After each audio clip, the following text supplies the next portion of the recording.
Lundi 17 février, après une bonne nuit de sommeil pour se remettre du long voyage, nous sommes partis visiter Vientiane pour nous imprégner de l'atmosphère de la capitale. La République démocratique populaire Lao est un pays de 7 millions d'habitants situé au centre de la péninsule indo-chinoise. On y parle le lao, thaï, les langues des pays frontaliers et celles des 68 ethnies qui composent le pays. Le Laos, qui était un royaume, se voit colonisé en 1858 par la France et devient alors l'Indochine avec le Vietnam et le Cambodge. C'est après la première guerre d'Indochine de 1946 à 1954, puis la deuxième de 55 à 75, que le Laos devient la République démocratique populaire Lao en 1975. Le pays est majoritairement bouddhiste, même si plusieurs religions cohabitent. L'économie Lao est basée sur l'agriculture, comme celle du riz, du maïs, du café, du coton, du tabac, sur l'hydroélectricité et peu à peu sur le tourisme depuis les années 90. Après le déjeuner, petite virée en tuk-tuk pour rencontrer le président, M. Sisayao, de l'association de soutien au développement des sociétés paysannes, créée en 1988 avant la création de loi sur l'association. Pourquoi elle apporte en quelque sorte au Laos. Parce que maintenant, le Laos. En République démocratique populaire Lao, aujourd'hui, pour lui, les projets sociaux ont tendance à faire fi des aspects environnementaux et économiques pourtant élémentaires. La société laotienne ne peut plus vivre en autarcie, il faut s'intégrer au marché de l'ASEAN, l'Association des nations de l'Asie du Sud-Est, organisation politique, économique et culturelle regroupant 10 pays d'Asie du Sud-Est, dont le Laos, le Vietnam et le Cambodge. Dans le temps, il suffit d'avoir le riz suffisamment pour l'année. On trouve les poissons, on trouve la viande, la forêt, des légumes. Après la présentation de Lao Farmers Product, M. Sisa Liao nous emmène faire la visite des locaux où nous découvrons en premier les femmes employées qui confectionnent les emballages pour la vente des produits. Nous avons vu les salles où sont stockées certaines machines et les sacs de riz.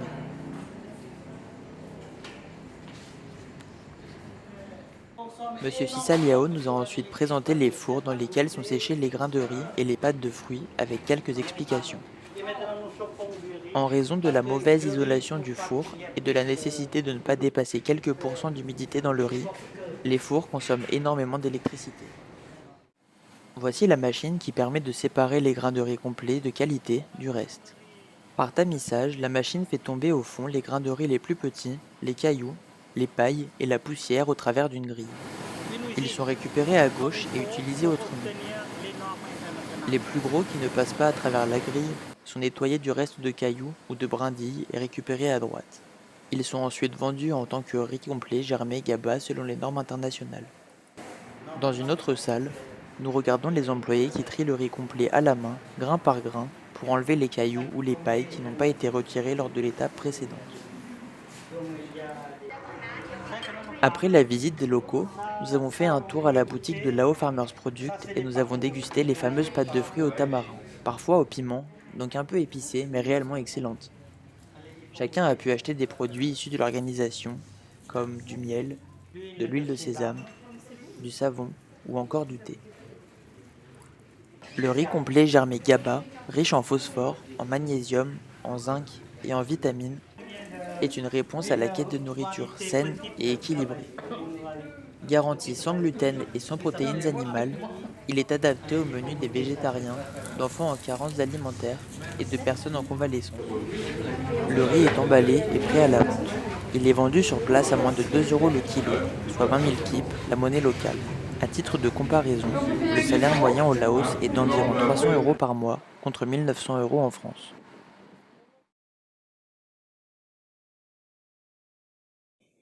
Le pays est longé du nord au sud par le Mékong qui constitue une importante ressource naturelle en électricité, en pêche et en agriculture.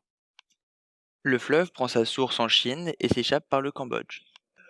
Il marque les frontières ouest du pays avec le Myanmar et la Thaïlande.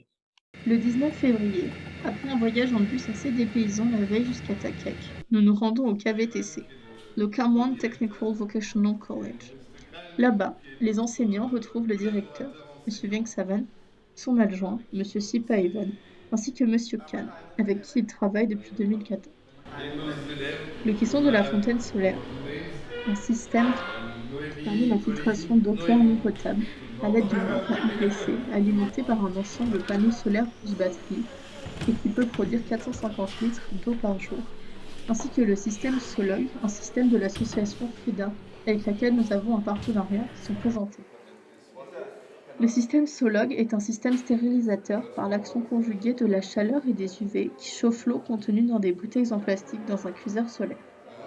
L'association FEDA, Formation et éducation à l'environnement et au développement approprié, met en place depuis 2003 des projets de développement approprié sans assistanat. Nous avons ensuite partagé un moment avec des élèves malgré le barrage de la langue.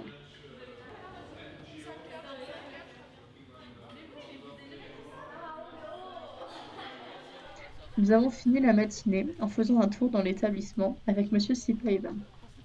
Un établissement très diversifié avec plusieurs pôles d'enseignement: textile, électricité, génie thermique ou mécanique. De nombreux projets sont interpôles, comme le tuk-tuk solaire.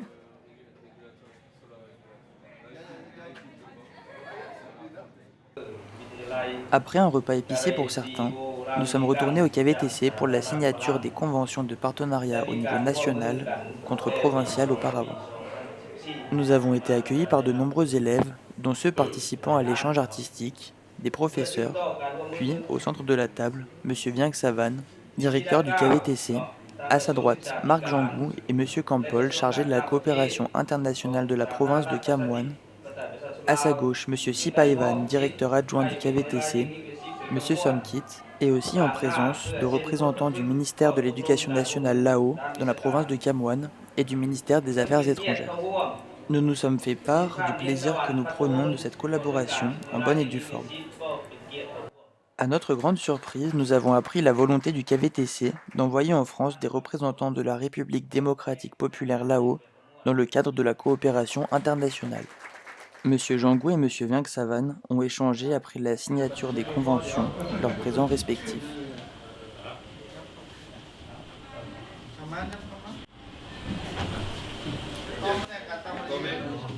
Nous avons ensuite pu prendre quelques clichés avec tous nos amis laotiens. Puis, nous avons rencontré une classe en intercours et échangé quelques paroles. Nous avons ensuite pris le bus, direction le campus agricole du KVTC. Sur place, nous avons commencé la visite par le nouveau bâtiment dédié à la transformation des produits.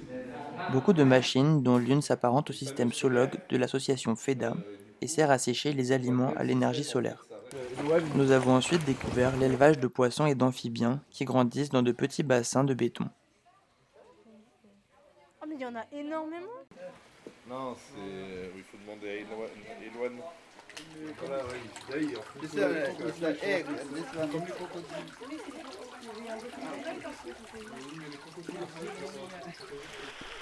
Certains sont ensuite relâchés dans de grandes piscines creusées en 2018.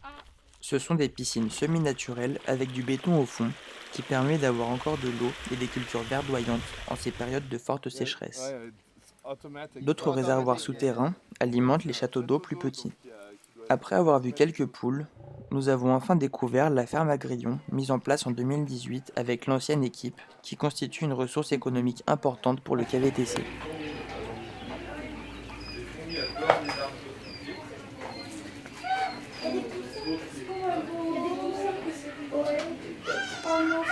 Ils nous ont montré les nouveaux panneaux solaires venant tout juste d'être installés d'après le coffrage et le béton encore humide.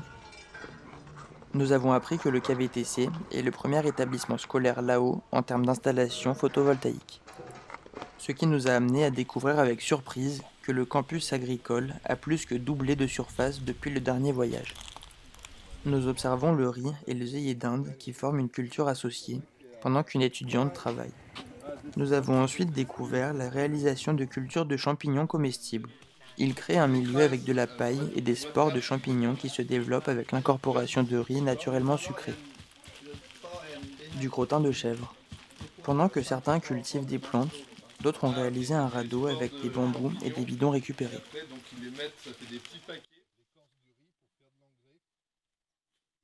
En fait, ils réutilisent absolument.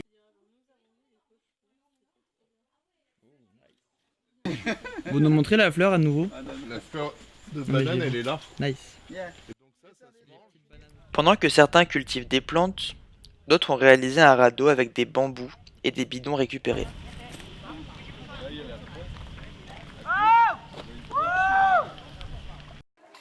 Jeudi 20 février, nous avons enfin commencé la construction tant attendue de la fontaine solaire. Le matin, nous avons rencontré les élèves avec lesquels nous allons monter la fontaine. Avec eux, nous avons déballé le matériel que nous avons amené pour construire, ce qui s'est avéré utile puisque les perceuses du KVTC étaient en panne. Nous avons également vérifié avec l'aide d'enseignants de quel matériel les Laotiens disposent et à quel prix. À la fin de la construction, nous laisserons ce matériel au Laos. Pendant qu'une partie de notre groupe présente aux Laotiens le film explicatif de la construction, quelques élèves accompagnent M. Jangou pour acheter du matériel manquant. Puis, des élèves du lycée à 60 km du KVTC sont venus partager un moment à l'occasion de visite du lycée pour leur orientation. Cela a été un moment d'échange et de photos de groupe. Lors de l'après-midi, une partie du groupe a commencé le montage de la fontaine. Après avoir dépassé les différences linguistiques et culturelles, le moment a été caractérisé par l'enthousiasme.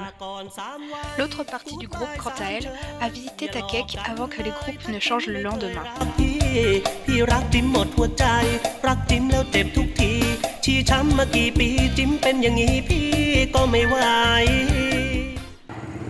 Mardi 25 février 2020.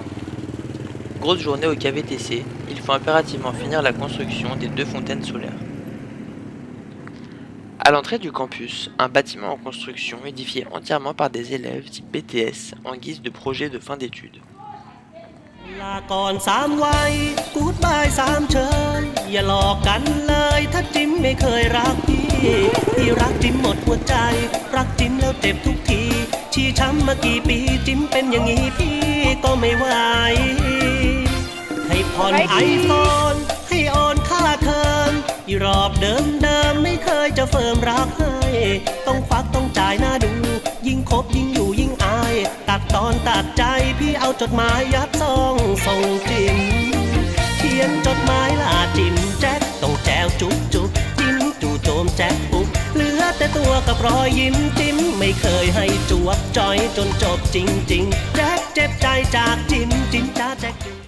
Dans la chaleur du hangar, on a dû déborder sur les horaires pour finir en plus la plomberie et le montage.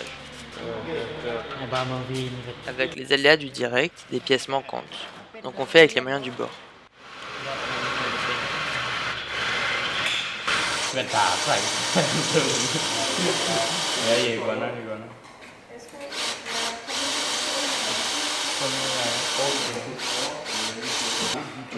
Avancer des travaux de câblage pour les fontaines solaires.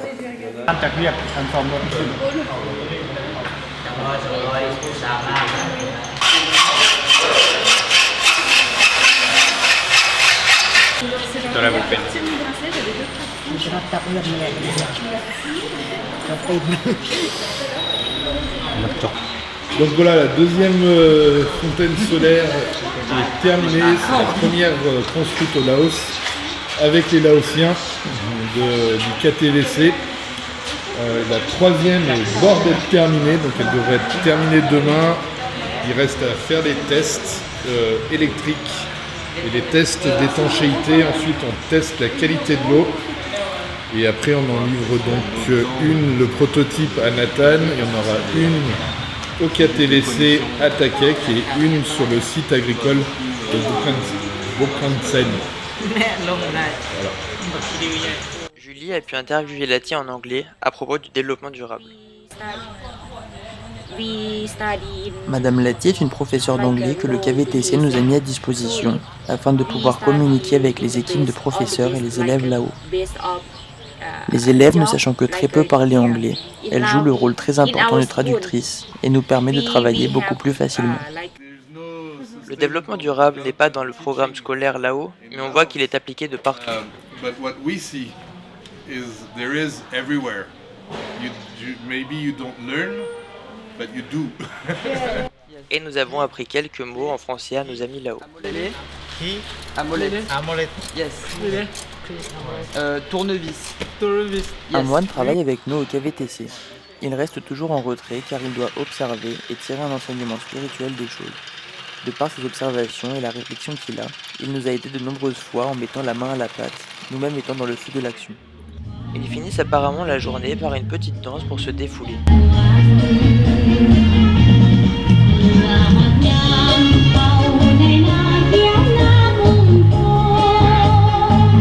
Notre week-end a commencé à Conglore, bourgade de la province de Kham Muôn, au sud-est de Vientiane. Nous y sommes arrivés après 4 heures de jumbo tuk-tuk sur une route laotienne. Sur la route, nous sommes passés par la ZES au nord de Takek, entre la Thaïlande et le Laos, aux alentours du 3e pont de l'Amitié, un des 3 ponts qui relie les 2 pays pourtant séparés par le Mekong sur plusieurs kilomètres. Une ZES est une zone économique spéciale. C'est une région géographique dans laquelle les lois économiques sont plus avantageuses que dans le reste du pays. Le Laos en compte 13, qui génère 15 000 emplois. Celle de Takek est contrôlée à 100% par le gouvernement, mais d'autres peuvent être publics et privés ou totalement privés. Nous avons pu voir de nombreux camions thaïlandais et vietnamiens sur les routes. En effet, en raison de tensions historiques qui datent de la guerre du Vietnam, où la Thaïlande, alliée des États-Unis, s'était battue contre les communistes. Les Vietnamiens ne vont pas en Thaïlande et les Thaïlandais ne vont pas au Vietnam. Le Laos est une zone de transit entre les deux car les camions laotiens se rendent des 2 côtés. L'infiltration que le calcaire permet donne lieu à de nombreuses cavités posées dans la roche. Nous avons pu voir les grottes de Conglore au cœur du parc du Phu In Bon. Nous avons traversé en pirogue à moteur ces grottes reliant Conglore au village de Natan. À l'intérieur du tunnel souterrain, long de 7,5 km, nous avons vu des stalactites, stalagmites, chauves-souris et scorpions. Malheureusement, ou heureusement pour certains, nous n'avons pas croisé l'Heteropoda maxima, l'une des plus grosses araignées au monde, qui vit dans ces cavernes. Lorsque nous sommes arrivés à Natan, nous nous sommes rendus à l'école pour présenter notre système de filtration solaire. Natan est un village de 1500 habitants, relié au monde par les grottes, inondées en juillet-août et par une piste cahoteuse. On y cultive du tabac pour le marché local, du riz pour le marché local et pour l'exportation. Dans cette école, les élèves apportent leur eau ou bouillie ou filtrée grâce aux filtres en céramique. Cependant, le bois nécessaire à l'ébullition contribue à la déforestation, tout comme le trafic de bois précieux. Les filtres en céramique découlant de l'ONG Pochos for Peace posent quant à eux un problème de savoir-faire. Notre présentation a pu être faite grâce à l'aide de M. Kampol, chargé de la coopération internationale de la province de Kham Muôn, de la République démocratique populaire Laos, et grâce à M. Sichampa, un collaborateur de Tetractis. Nous avons été accueillis par le chef du village et une dizaine d'enseignants de l'école de Natan qui s'étaient rassemblés pour notre présentation.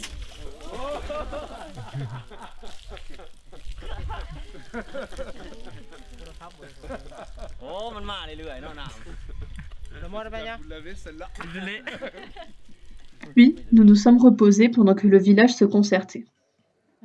L'après-midi, nous avons pu nous promener dans la forêt environnant Natan. Nous y avons vu des orchidées, des rizières asséchées et une collecte de larves de fourmis de manière traditionnelle. Nous avons pu voir qu'il y a de nombreux déchets laissés à l'abandon. Il y a tout de même, pour pallier à cela, une mise en place d'infrastructures de tri dans les villes et dans les lieux touristiques. Par la suite, nous avons pu acheter des tissus, des châles, des foulards et des jupes aux femmes du village dans une échoppe d'artisanat local.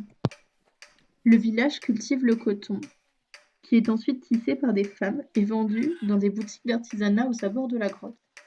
Cela correspond à l'objectif du développement durable numéro 5 pour la lutte contre les inégalités hommes-femmes et à l'objectif du développement durable numéro 10 pour la réduction des inégalités.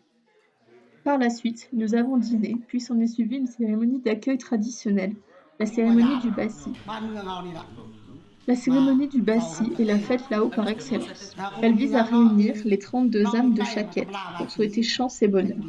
Nous nous sommes réunis autour d'un poulet en offrande et on nous a mis des bracelets en fil de coton en faisant des vœux.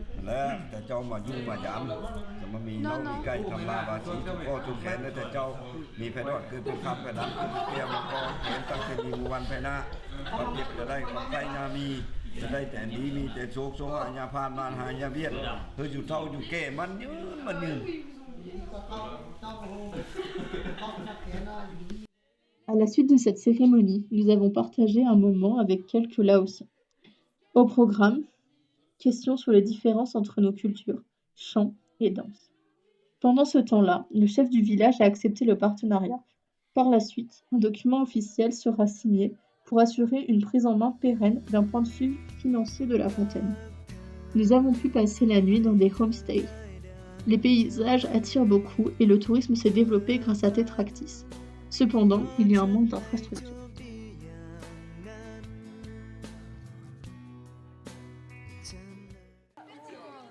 Mercredi 26 février était notre dernier jour à Takek avant notre départ le lendemain. Nous nous sommes tous rendus au KVTC et nous sommes séparés en deux groupes. Une partie de notre groupe se chargeait de finir les fontaines solaires. L'autre a commencé la matinée en cuisinant un repas avec les élèves de la section hôtelière. Nous avons préparé une farce à base de porc, champignons et nouilles de riz que nous avons utilisées pour farcir des courgettes. Nous avons également préparé une sauce mayonnaise sucrée-salée et de la salade de papaye verte, une spécialité Lao. Puis nous avons concocté une sauce pimentée pour un lab, une autre spécialité Lao, un plat de bienvenue.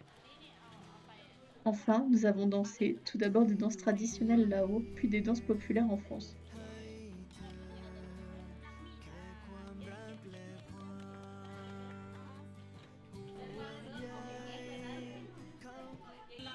Puis, nous avons dansé, tout d'abord des danses traditionnelles Lao.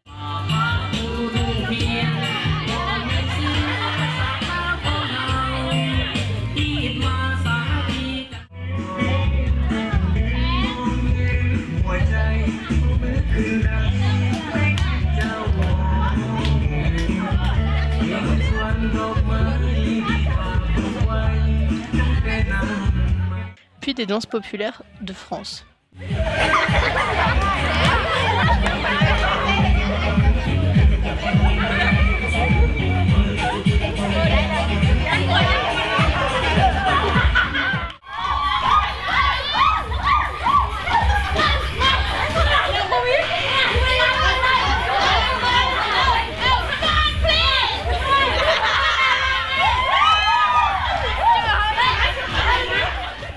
Nous avons terminé la matinée par un repas partagé avec des élèves et des professeurs Lao, 45 personnes au total.